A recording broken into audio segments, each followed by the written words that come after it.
বছর ধরে ফ্যাসিস্ট রেজিমের আমলে তারা যেভাবে ইসলাম ফোবিয়া একটা তন্ত্রের মতো একটা কায়েম করছে মুসলমানদের বিরুদ্ধে, বিশেষ করে উলামায়ে কেরামের বিরুদ্ধে অপপ্রচার, বিভিন্ন ধরনের ষড়যন্ত্রমূলক তারা লেখালেখি করছে।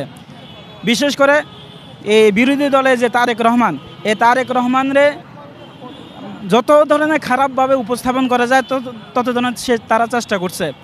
এবং তারা বাংলাদেশের জনগণের পক্ষ হয়ে বাংলাদেশের মানুষের পালস কি সেটার দিকে লক্ষ্য না করে তারা বিশেষ একটা এজেন্ডা বাস্তবায়নের চেষ্টা করে গেছে। সেটা হলো নাস্তিকদের এজেন্ডা, পশ্চিমা ইউরোপের এজেন্ডা, বিশেষত এখানে ভারতীয় হিন্দুত্ববাদী এজেন্ডা প্রতিষ্ঠা তারা চেষ্টা করে গেছে। বাংলাদেশে আমাদের কলেজ ইউনিভার্সিটির যে শিক্ষা সিলেবাসের মধ্যে তারা নাস্তিক্যবাদ, বর্ণবাদ এবং বানরবাদ এগুলো তারা ঢুকানোর জন্য চেষ্টা করছিল। এমনকি উলামায়ে কেরামকে যখন অন্যায়ভাবে গ্রেফতার করা হয় সেটাকে বৈধ করার জন্য যত ধরনের মিথ্যা প্রপাগান্ডা চালানো যায়, যত ধরনের মিথ্যা আপনার তারা তথ্য বানানো, এই তথ্য সন্ত্রাসীর অন্যতম একটা এজেন্ডা বাস্তবায়ন করছিল প্রথম আলো। এজন্য এখন নতুন স্বাধীন বাংলাদেশের মধ্যে প্রথম আলো যদি আমরা বলতে চাই না যে তারা বন্ধ হয়ে যাক, কিন্তু তারা যদি বাংলাদেশে খবর সংবাদ প্রচার করতে হয় অবশ্যই ইসলামের যে নীতি আদর্শ মুসলমানরা যেটা চায়, এই দেশে জনগণ যেই পালস অবলম্বন করে সেই নীতি অবলম্বন করে তাদের আদর্শ, তাদের চাওয়া সেটা খেয়াল করে তাদেরকে অবশ্যই সংবাদ প্রচার করতে হবে। বিশেষত ইসলামের বিরুদ্ধে কোনো ধরনের প্রচার করবে এটা এই বাংলাদেশের কোনো মানুষই এটা সহ্য করবে না। কারণ বাংলাদেশের 100%-এর মধ্যে প্রায় 90 থেকে 92% মানুষই হলো মুসলমান।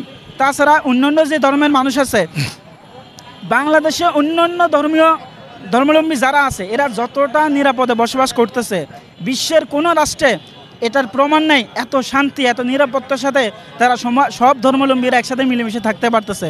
কিন্তু এই প্রথম আলো, ডেইলি স্টার সহকারে কিছু সন্ত্রাসী মিডিয়া আছে যারা গুটি একটা দুইটা ঘটনাকে সামনে আয় না পুরা মুসলিম জনতাকে তারা বদনাম করার জন্য অপচেষ্টা করে।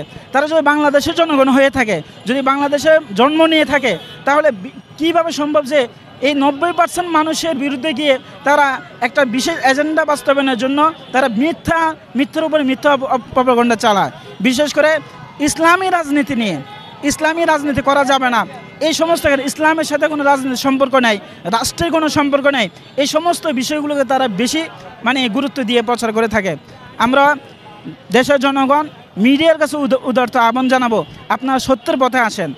আপনারা উলামায়ে কেরামের যে সঠিক তথ্যগুলো ওনারা দিয়ে থাকেন এগুলো প্রচার করুন। দেখা যাচ্ছে কোনো উলামায়ে কেরাম যদি একটা কথা বলে, সুন্দর কথা বলে, যেটা রাষ্ট্রের স্বার্থে, জনগণের স্বার্থে, আমাদের ধর্মীয় যে সম্প্রীতি বজায়ের স্বার্থে যখন কথা বলে, এগুলো আমরা পাশ কেটে থাকি, এগুলি আমরা এড়ায় যাই। এই সমস্ত ক্ষেত্রে আমরা সচেতন হওয়া উচিত যে দাঁড়িয়ে রাখা জঙ্গিবাদের আলামত, তারপর প্রেম না করা এটা জঙ্গিবাদের আলামত, ইসলামী পোশাক পরিধান করে জঙ্গিবাদের আলামত।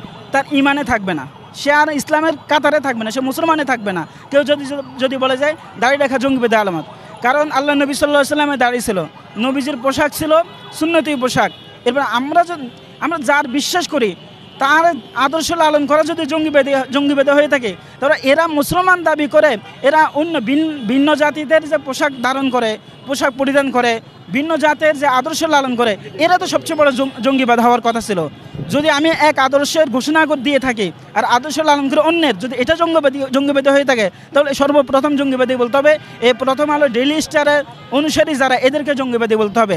আমরা তো যে আদর্শ লালন করি সেই আদর্শের পোশাক পরিধান করি, সেই আদর্শের দাড়ি, সেই আদর্শের যে নীতি আছে সেগুলো আমরা ধারণ করার চেষ্টা করে থাকি। আর এটাই হলো একজন আদর্শবানের কাজ। আদর্শবান সেই ব্যক্তি যে নিজের আদর্শ অনুযায়ী উপর অটল অবিচল থাকে।